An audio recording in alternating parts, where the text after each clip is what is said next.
প্রিয় দর্শক শ্রোতা, আজ মঙ্গলবার 28 জানুয়ারি 2025 খ্রিস্টাব্দ।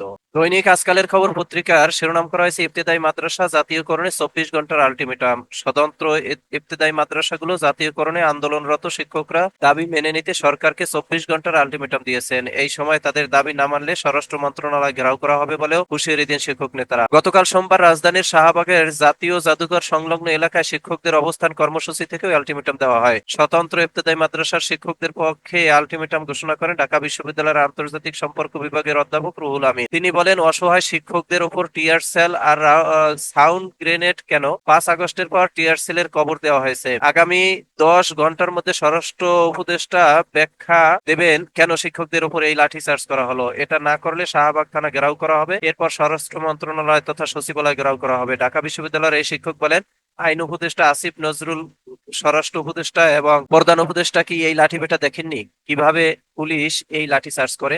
আন্দোলন বাস্তবায়ন কমিটির যুগ্ম আহ্বায়ক হাফেজ মাওলানা আব্দুল হান্নান হোসেন বলেন, গতকাল রবিবার সরকারের উচ্চ পর্যায়ের একটি টিম আমাদের সঙ্গে দেখা করেছেন। তারা বলেছেন আজকে দিনের মধ্যে মন্ত্রণালয় থেকে এ বিষয়ে একটি সিদ্ধান্ত আসবে। যদি আজকের মধ্যে মন্ত্রণালয় থেকে বিষয়টি সুরা না করে তাহলে সামনে বড় আন্দোলনের ডাক আসতে পারে।